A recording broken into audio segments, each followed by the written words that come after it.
गिरावट जारी रहेगी इसमें। आज भी आप इक्वाली करके चलिए, 98 के लेवल को ये आराम से टेस्ट करेगा। जेट एयरवेज अगला प्लेयर होगा बेचने के लिए, क्योंकि यहाँ पे जिस तरीके से पूरे एविएशन सेक्टर में एक मुश्किल खड़ी हुई है इनके लिए। क्रूड जो उम्मीद कर रहे थे बहुत कम होगा, वो हुआ नहीं। एटीएफ के प्राइसेस की जो उम्मीद थी वो हुई नहीं। इसके अलावा इनके लिए आगे आते समय बहुत दिक्कत हो रही थी। एक उम्मीद थी इनकी कि इनके पास जो बीकेसी के पास एक लैंड उसको मिल के डेवलप करेंगे गोदरेज के साथ, लेकिन वो मामला भी सुलझता हुआ फिलहाल नहीं दिख रहा है। नए सेक्टर्स का मानना है कि इसमें एक बड़ी गिरावट आज हम उम्मीद कर रहे हैं जेट एयरवेज में। कुछ बड़े इन्वेस्टर्स की तरफ से यह संकेत है कि वो बल्क में इतने शेयर्स बेचेंगे। तो यहाँ पे क्वाली करके चलिए 330 का टारगेट जेट एयरवेज के लिए होगा। एबीजी शिपयार्ड एक और शेयर होगा यहाँ बेचने के लिए। इनके पास भी वही दिक्कतें हैं, क्योंकि जिस तरीके से शिपिंग पूरी इंडस्ट्री में एक ठंडक दिख रही है, वहाँ पे कोई उम्मीद नहीं है अभी फिलहाल, और ना ही कोई बड़े ऑर्डर्स हैं इनके पास। मेरे सेक्टर्स का मानना है कि एबीजी शिपयार्ड में भी आपको बड़ी गिरावट आ जाते हुए दिखेगी। 350 के टारगेट के लिए इसको सेल करें।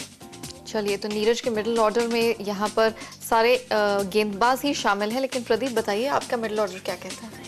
पैंटालून रिटेल से हम करेंगे यहाँ पे शुरुआत।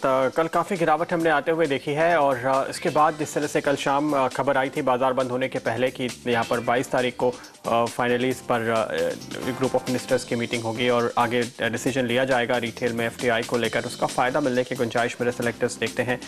305 रुपये तक के टारगेट्स आप पैंटालून में आ जाते हुए देख सकते हैं। टाटा पावर पे भी खरीदारी की राय है मेरे सेलेक्टर्स की। एक रिलेटिवली डिफेंसिव बेट कहना चाहिए। फिलहाल करीबन 1132 के टारगेट आने की गुंजाइश इसमें नजर आती है। और वीआईपी इंडस्ट्रीज एक बार फिर कंजम्पशन की थीम पर चलने वाले स्टॉक्स जो कल के काफ़ी कमज़ोर बाजार में भी मजबूत नजर आए थे, मेरे सेलेक्टर्स को लगता है कि यहाँ से अच्छे रिटर्न आपको इन सारे शेयर्स में देखने को मिल सकते हैं।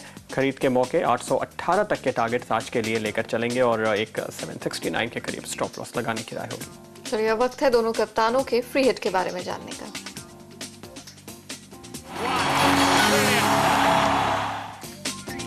इंडिया ग्लाइकोल को हमारे सेक्टर्स ने फ्री हिट के लिए चुना हुआ है, और इनको मेरे सेक्टर्स का मानना है कि इनके जो नतीजे अगर आप देखें तो बेहतर रहे। और इसके अलावा इनके जो है गेन्स लगातार बढ़ते जा रहे हैं।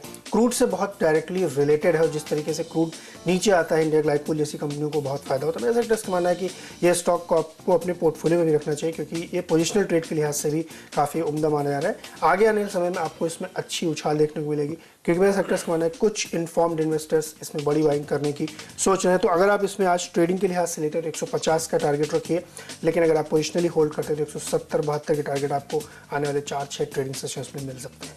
प्रदीप, दर्शकों को बताइए आपका फ्री हिट क्या है? जुबिलेंट फूड होगा हमारा फ्री हिट। और जैसे कि आपने देखा नतीजों के बाद से पिछले 2 या 3 सेशंस काफ़ी मजबूत जुबिलेंट फूड ने निकाले हैं, और मेरे सेलेक्टर्स को लगता है कि यहाँ पर ये मोमेंटम बरकरार रहने की पूरी उम्मीद है। फ्री हिट के तौर पे शामिल करने की वजह यह है कि काफ़ी स्ट्रॉन्ग मूव्स दिखाता है, और साथ ही साथ थोड़ा सा हाई रिस्क बेट इस समय नज़र आ रहा है हमें, क्योंकि 2 दिन की तेज़ी यहाँ दिख चुकी है।